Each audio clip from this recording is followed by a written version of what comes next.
Red light's on. You ready, guys? Ready. Good afternoon, everybody. This is the advertised time and the advertised place for the Thursday, April 18th, 2024 Planning Board meeting. Please stand and join us in the Pledge of Allegiance. Pledge allegiance To the flag of the United States of America and to the republic for which it stands, one nation, under God, indivisible, with liberty and justice for all. Thank you. We have no public hearings tonight, so we're going to go right into discussion items. 505 Lincoln Street mixed-use site plan with Heather Trojanowski. Good afternoon. Good afternoon, everyone. And I believe we have the applicant and their representatives here. And if everyone could just state their names for the record. Kimberly Judd, 737 Roanoke Avenue, Riverhead, New York, for the applicant. Jim Matuszewski, 510 Fletcher Drive, Riverhead, New York. Martin Sanoski, 215 Roanoke Avenue, Riverhead. Hello, everybody. All right, so the planning department has received and reviewed a site plan application seeking approval to convert an existing warehouse building to a mixed-use building with 9 apartments on the second floor and an entry lobby, laundry room, and commercial uses on the first floor, which will include retail, an art studio, and then warehousing and storage. Site improvements include lighting, landscaping, drainage, and paving. And subject parcel is located at 505 Lincoln Street, identified as Suffolk County Tax Map Number 600-128-1-4, and it's currently improved with a 7,737 square foot building, and the site has a total area of approximately 13,056 square feet. It is within the Village Center zoning use district, so all of the proposed uses are permitted under that zoning. Surrounding uses include residential on the north side of Lincoln. The Long Island Railroad is to the south, and there's a warehouse on the adjacent parcel to the east. If everyone is familiar with the area, the Polish Hall is directly across Sweezy Avenue to the northwest. And I just included some site history in my staff report. According to New York State Department of Parks, Recreation, and Historic Preservation, this was originally called the Long Island Potato Exchange, and I did include a brief history of the parcel and its uses. The last known use, I believe, was for a contractor's warehouse, and then it was sold, and the applicant is proposing to alter to do the apartments and the mixed use on the ground floor. So just to skip to, I think, one of the most important aspects of the site plan application is parking. Again, if you're all familiar with the site, there's really no place to park on the subject parcel. I believe most people probably have parked historically along Lincoln Street. And the cumulative uses, the total required parking based on the square footages would be 30 stalls pursuant to town code. When the applicant originally made this application, it was back in 2022, and they had proposed to take a 20% reduction per Town Code 30162B2, which would be permitted where credible evidence is provided by a licensed traffic engineer, just to demonstrate that the peak parking for the different uses doesn't occur at the same time. And they also, so they had taken that reduction and they were going to provide off-site parking. At the time of the application being submitted, that site was not identified. I know the owner of the property was working on finding off-site parking that would satisfy the parking requirement. Town code does permit you to do that, but it has to be within 200 feet of the subject parcel. I could let the applicant sort of give a brief history on that and how we got to where we are today. Or if Marty wants to, I think I'll or let Kim. Kim. Okay, hi, Kim Judd. The applicant has a site at 817 Pulaski with an approved site plan and with plenty of parking spaces. Ideally, what he wanted to do, what the applicant wanted to do, was to work out an off-street parking arrangement with Polish Hall. They are agreeable to doing that, but there's a lot of logistical things that have to happen first, such as a survey. The Polish Hall board has to approve it. The parking lot would have to be repaved. I don't know if you've been there lately, but it's in rough shape. So there's a lot of repairs that have to be made. Ultimately, I think what we would like to do is have the off-street parking for this site at Polish Hall. It's right across the street. That is the ideal situation, and they are amenable to doing that, and my client has talked to them. But for right now, because there's so many things that we have to work out as far as getting a plan together, the survey, they haven't done a survey in recent years. I know they came in for a subdivision. Well, they were but- also in, they were also in litigation with someone in the back of their facility, which tied it up for a long time. So they had some issues that they had to square away before they would grant us the permission to park there. So we're waiting on that, and that will be the ultimate goal, because we want to provide closer parking for the building.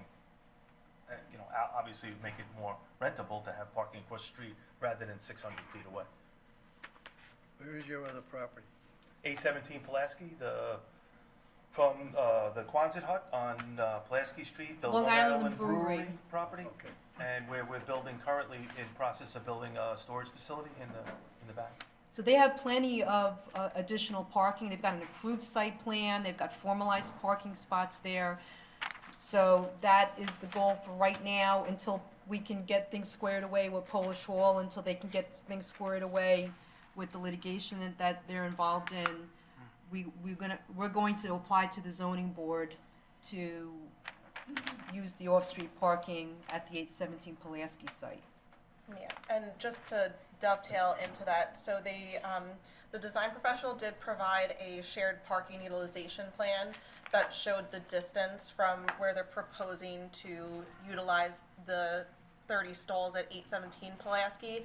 And, you know, there are two distances that are shown on the plan that I provided the board. One is sort of as the crow flies, so it crosses through the Polish Hall parking lot. And, you know, this will be before the zoning board, so if they were to grant this any conditions, I'd imagine they'd want some sort of easement, you know, guaranteeing that pedestrians will be able to cross that site, since the applicant doesn't own it, in order to get to 505 Lincoln. But should that not occur, you know, in any case, if the Polish Hall were not to allow access, we'd want to make sure that the zoning board is reviewing the, you know, distance going along the public right-of-ways. So there are sidewalks near the corner of Marcy and Pulaski, and then along Pulaski Street and down Sweezy. And that distance is, I think, a little over 800 feet. So we'll have to bring this before the zoning board, and the denial letter, I feel, should be based off of the longest distance. Obviously, the applicant and their representatives can make the case to the zoning board, but they'll be needing relief from Chapter 301, 231H of the Town Code, because if you're going to utilize off-site parking, it needs to be within 200 feet. Right. It says 630 feet. That's only to the property line. It's probably closer to 700 feet Yeah, and to if a you, stall. yeah, that's going across the Polish Hall lot, and if you look, there is another line that's kind of faint because of the way it printed out, that runs along Pulaski Street, but the little box says that the total proposed travel path, if you were to go along the street lines, is plus or minus 876 feet. I don't know what kind of business plan that's gonna be, to have retail stores on the bottom with no parking and your closest stall is 700 feet away. I can only say that Farm Country Kitchen got a variance for 575 feet, which is what we're close to, and that's going across a busy highway at Farm Country It Kitchen. is, that's a bad So model, because the illegal parking going on there is out of control. And someone's gonna get run over there, it's terrible. it's, And he has a sign at his other business that's not even on his approved site plan, at his art gallery there, whatever. And very few people use that lot for parking. I just went by there today, people are backing out in the street, you know. Is one That other created a challenge- situation that I didn't vote for at that time either. One other challenge that we have is, when we originally submitted the site plan, we indicated improving the south side of Lincoln Street in front of the property, that allowed us to have stalls, now they're public stalls. Based on the review, and I believe this came through the fire marshal, they want to have a no parking zone in front of the building and stripe it yellow. So instead of us improving it, we're pulling the curb more onto the property and the sidewalk onto the property to allow nice organized parking along the street with handicap cuts and all that. Now we had to push the I curb mean, right out to the You can't line. use those and- you can't use town parking in your Yeah, calculation. right, no, I know, but I was talking from a logistical point of view, that there is parking there now that people were utilizing on the street. But they're But that's parking gonna, right on the that's gonna go sidewalk. away, yeah. The parking on the sidewalk is what they. Yeah. They're parking yeah. on Lincoln, they're parking on Yeah. the other side road, what's the name of the side road right in front of it? Hamilton. Yeah, I did speak to Mike Zalewski, the superintendent of highway, and he doesn't believe there are any parking restrictions along Lincoln Street, so I mean, you know, people will park there to be proximate to the building, but like you said, pursuant to town code, I think it's 301, 231I, land provided by the town of Riverhead, that includes the town roads can't be Right, utilized. if the And fire the marshal's parking gonna have it calculation. striped, you're not even gonna have those. Right. But Mike did mention that he would be fine with the proposed improvements, you know, the crosswalks and the sidewalks that they're looking to add in, should the off-site parking be allowed. Obviously, you know, permits would be needed, but he said he was fine with that from a highway standpoint. Just another thing that I wanted to bring up, so the ADA parking and accessibility, pursuant to Town Code 301-231M1, our town code bases the number of accessible parking stalls required on the total number of parking stalls required, whereas ADA standards base the number of accessible stalls on the number of parking provided. So it's a difference between 2 and 1. So I know that they demonstrated that they could provide all 30 stalls at the 817 site, but in doing that, they would need a minimum of 2 accessible stalls, both per town code and per ADA. You know, town code, you can appeal to the zoning board for relief. I don't know how it works with ADA. So I mean, if you were to try and take the 20% reduction, you would only need 1 stall, and then again, you could still apply to the zoning board for relief from the 2 stall requirements. That's just something that I've been sort of wrestling with because it's an odd situation. There really is no room on the site. They were able to squeeze 1 accessible stall in on the western portion of the property, where they're proposing to demolish that small 75 square foot space. But there's no other feasible spot to put an accessible stall on the site, just based on, you know, the existing building. When do you expect to have an agreement with Polish Hall as far as that easement? Polish Hall has agreed that they will allow us to do that, and it's just us working out the terms for that. You know, what would I do for them? Obviously, I have to repave their parking lot gonna and do pave some it, things. so Yeah, and it's in disrepair right now.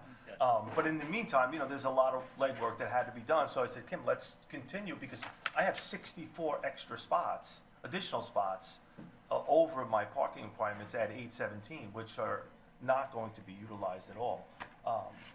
And I believe the building, the terms of the sale of the building to the south of Polish Hall, which is on their property, I believe one of the conditions was that that lot has to remain open, that they can't block it off, both the new owner and Polish Hall. Greg, can you speak to Right, that? right. Yeah, so that was Silverback Holdings, as the board will recall, it was probably last year. The old building was Googie and Gus's Flooring back in the day. They did a 2-lot minor subdivision. One of the requirements of that subdivision approval was that they needed to file a shared cross-access and parking agreement, and the agreement that there will never be any sort of physical impediment. So it would still function as 1 parking lot. So that was a part of that approval for that subdivision, which still has not been finalized or signed by the chairman. Right, and keep in mind that St. Isidore's, the funeral home, Polish Hall, and the town use our parking lot on a regular basis with, you know, no one's ever asked us to park there, but we allow everyone to park and utilize. I have people that live on Hamilton that are parking in front of the brewery right now. I asked, there's 2 cars that are always in the same spot. So it is kind of an unwritten rule for all of us there, Polish Hall, the church, and our lot, to keep it open at all times. Sunday Mass, our parking is completely full, all from the brewery, all the way around the Soul Cycle, all the way around into the front of our entrance on Marcy Avenue. So we do kind of respect other people's parking, and when Polish Hall has an event, they use our parking. If we need to use their parking, they have no objection right now. It's kind of an unwritten rule for all of us there to share the parking. when there's funerals or weddings, you know, they bump into Polish Hall. When that gets full, they bump onto the Marcy Avenue side. So we have an unwritten arrangement right now that seems to be working out very well for us. One of the setbacks was the sale through Silverback, whether they were gonna close off that corner or not. And from what I understand, it is being left open, correct? I mean, it has to be, you know, one of the conditions. While I appreciate the sentiment that everyone shares in the parking, if this goes to the zoning board and they grant this shared parking utilization plan, I'd imagine that whatever stalls are going to be earmarked for the 505 Lincoln site there'll have to be some sort of permanent easement guaranteeing that those stalls will Yeah, of be course. used for the proposed, you know, what you're proposing at the Lincoln Street site. So it's just something to keep in mind. Keep in mind, the Polish Hall is ultimately the best plan for us because it's close. Like you said, if somebody, you know, right now on the lower floor, we have an artist in there, and it's one car, it's one person, he parks on Lincoln, he's there maybe 3 days a week, and he rents the majority of the floor on the lower unit. And that's not gonna change after the apartments go in. That will not change.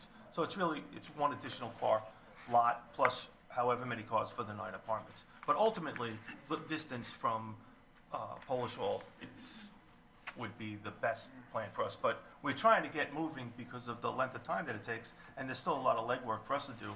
And until we can work it out with Polish Hall, we wanted to try to move forward with the 817 Pulaski lot.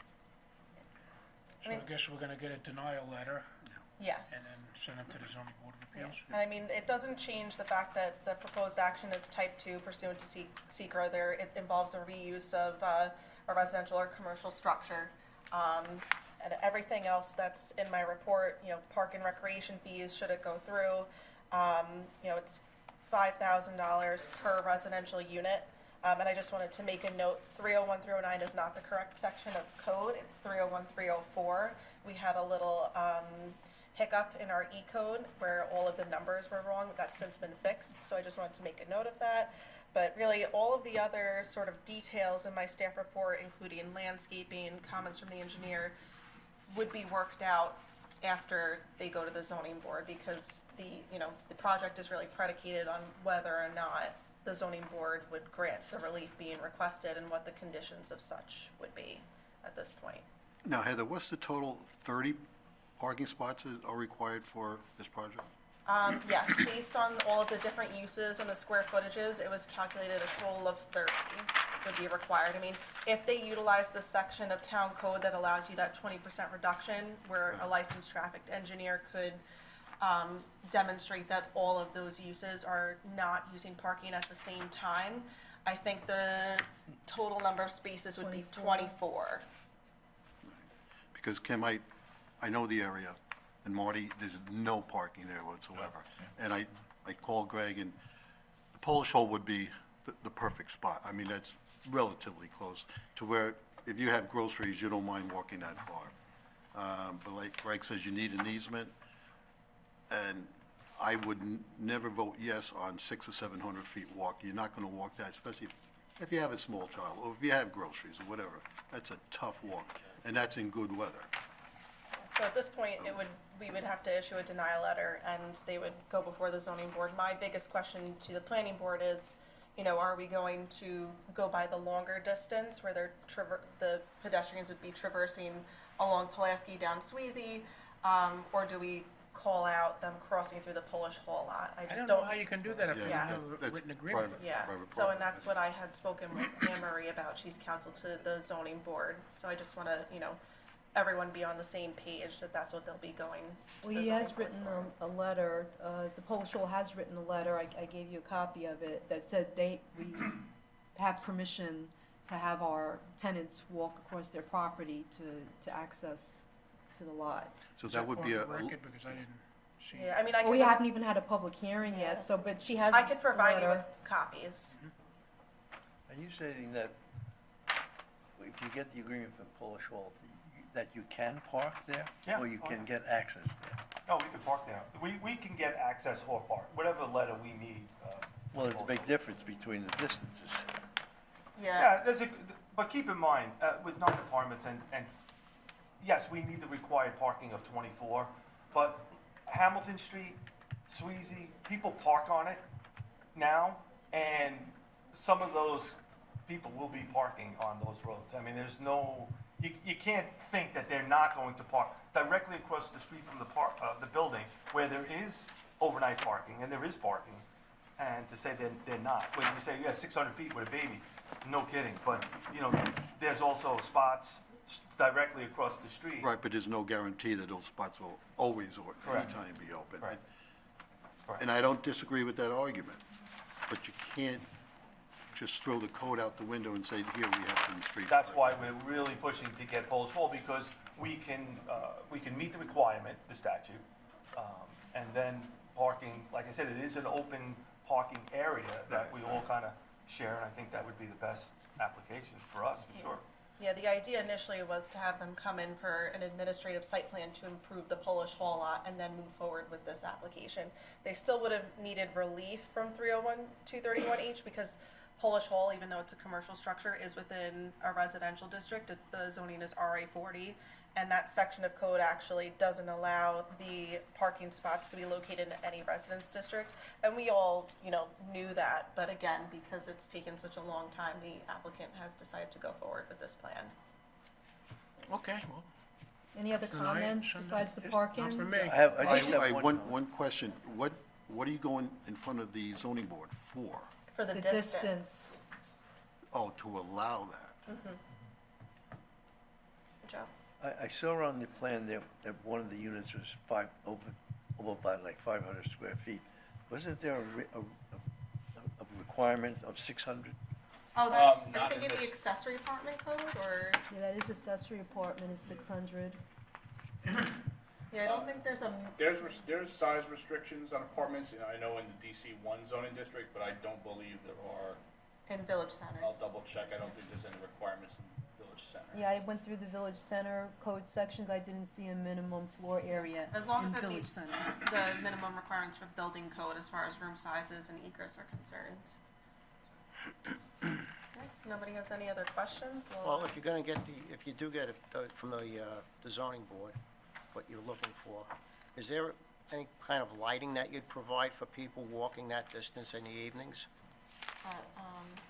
I think the zoning board, that would be a consideration when they, weigh the benefits and the detriment to the neighborhood.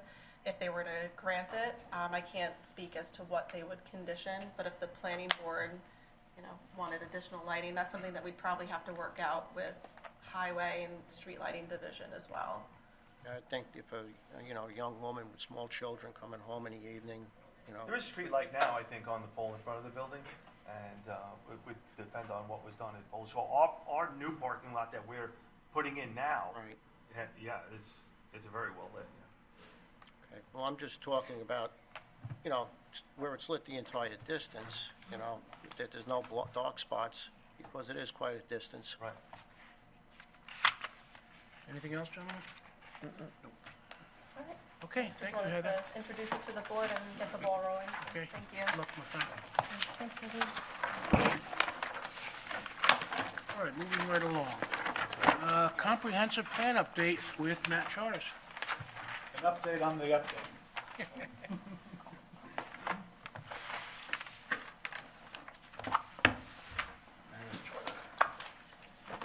All right, sort of an all-hands-on-deck situation, just to give the board an update of where we're at and where we're going with the comp plan. I know everyone, at least the public, I get a lot of questions to where we are. Somewhat of a lengthy project. I know COVID kind of put a little slowdown on that, but we are right on schedule. I gave you guys a staff report that kind of summarizes everything just now, so I'm going to go through that with you. Touches on basically the highlights, what we've done, and where we're going, and what you guys should expect going forward. So the first section kind of deals with a time frame. As you know, we had an original consultant, but in 2022 we moved on to BFJ, getting a much better product out of them. Where I think everyone in the department's very happy with the work that has been done so far. So they've worked to kind of assemble everything, get new information. The planning board remembers in March of last year, I think they came to this board and all other boards with a questionnaire on what we're looking for in the plan. And then moving to the town board, then we started to go through the secret process. So in July of last year, we classified this as a type 1. Moving on into November, The town board did assume lead agency and issued a pause deck and accepted the draft scope on the comp plan. In December was what was first the steering committee public hearing, so that took a lot of public input, had a public hearing on the draft so far. And then since January, we've been reviewing draft chapters and recently reviewing the DGIS. So moving on from there, on page 2, as you can see 13 chapters.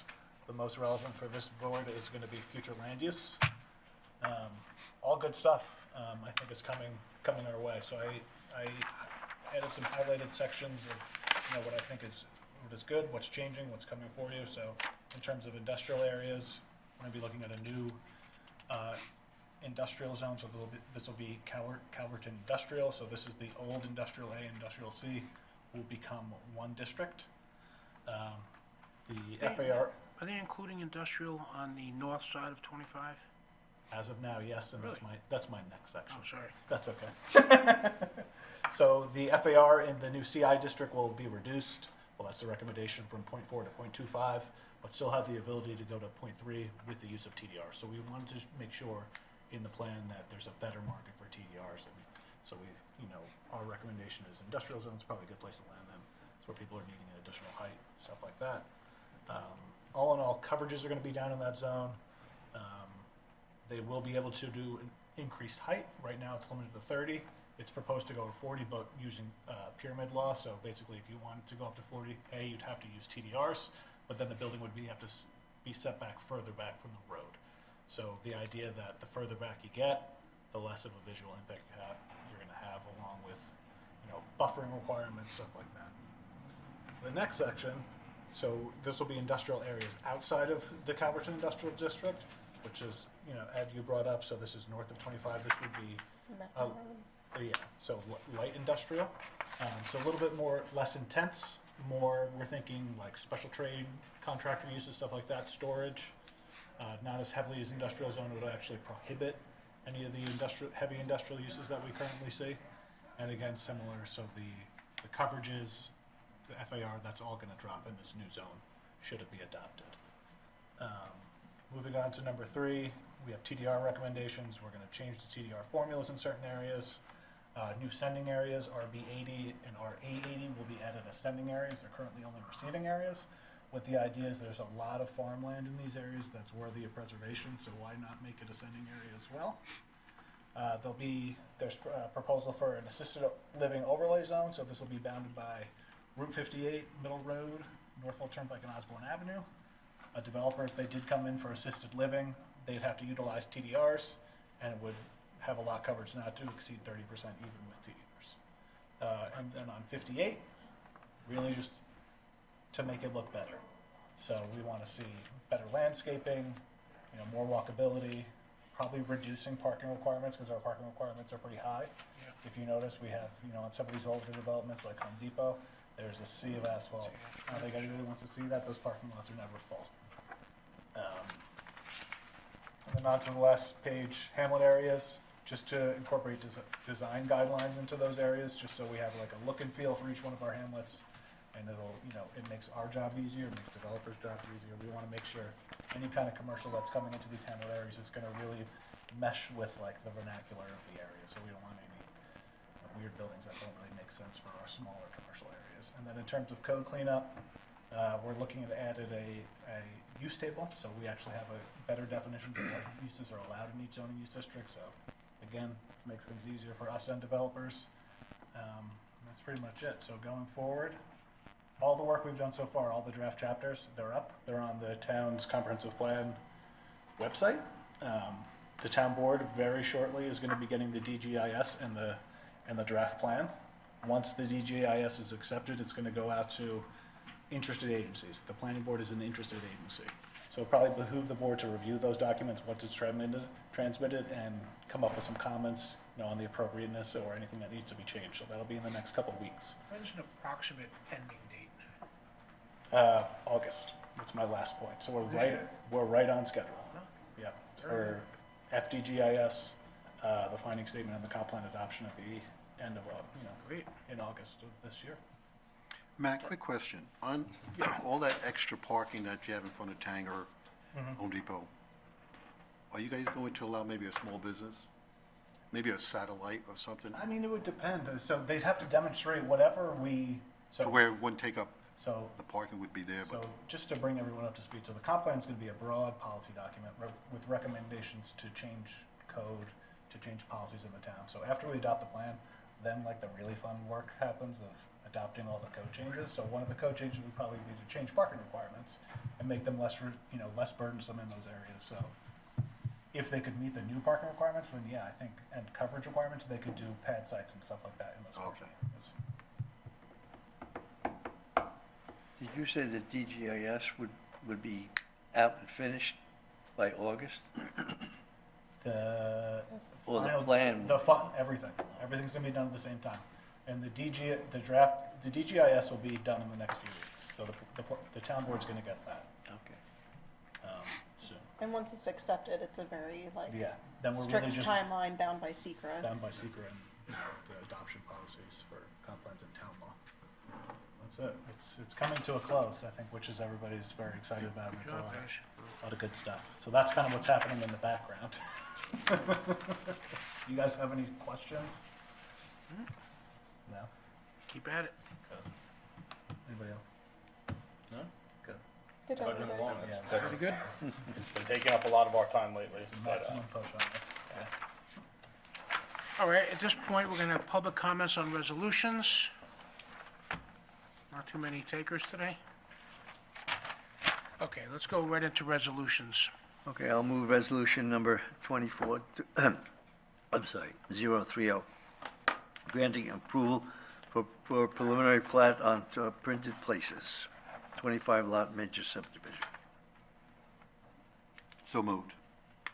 Okay, we have, moved and seconded. May we have a vote, please? Mr. Zilnicki? Yes. Mr. Hogan? Yes. Mr. Bear? Yes? I vote yes, the motion is carried. Resolution number 2024-031, Northville Acres minor subdivision. Resolution granting approval for a two-lot minor subdivision application seeking approval to subdivide the existing 4.22 acre parcel of land. So moved. Second? Moved and seconded. May we have a vote, please? Mr. Zilnicki? Yes. Mr. Hogan? Yes. Mr. Bear? Yes? I vote yes, motion carries. Resolution 2024-032, the Maris Farm minor subdivision. Resolution granting approval for a minor subdivision application seeking approval to subdivide two existing parcels and create four buildable single-family residents. Second. Moved and seconded. May we have a vote, please? Mr. Zilnicki? Yes. Mr. Hogan? Yes. Mr. Bear? Yes? I vote yes, the motion carries. Resolution number 2024-033, Terravite Winery and Vineyard Residence Tasting Room Conversion. Resolution granting approval for the site plan application, seeking an approval to convert an existing single-family residence. So moved. Second. Moved and seconded. Gentlemen, may we have a vote? Mr. Zilnicki? Yes. Mr. Hogan? Yes. Mr. Bear? Yes? And I vote yes, motion carries. At this time, public comments on all matters. Okay, can somebody move the minutes of the, Move the minutes of March 21st. Second. moved and seconded? May we have a vote? All in favor? Aye. Aye. All opposed? On another note, on other business, I came up with something. I don't want to discuss it tonight because my colleagues and staff haven't seen it yet. I'm going to pass you down copies.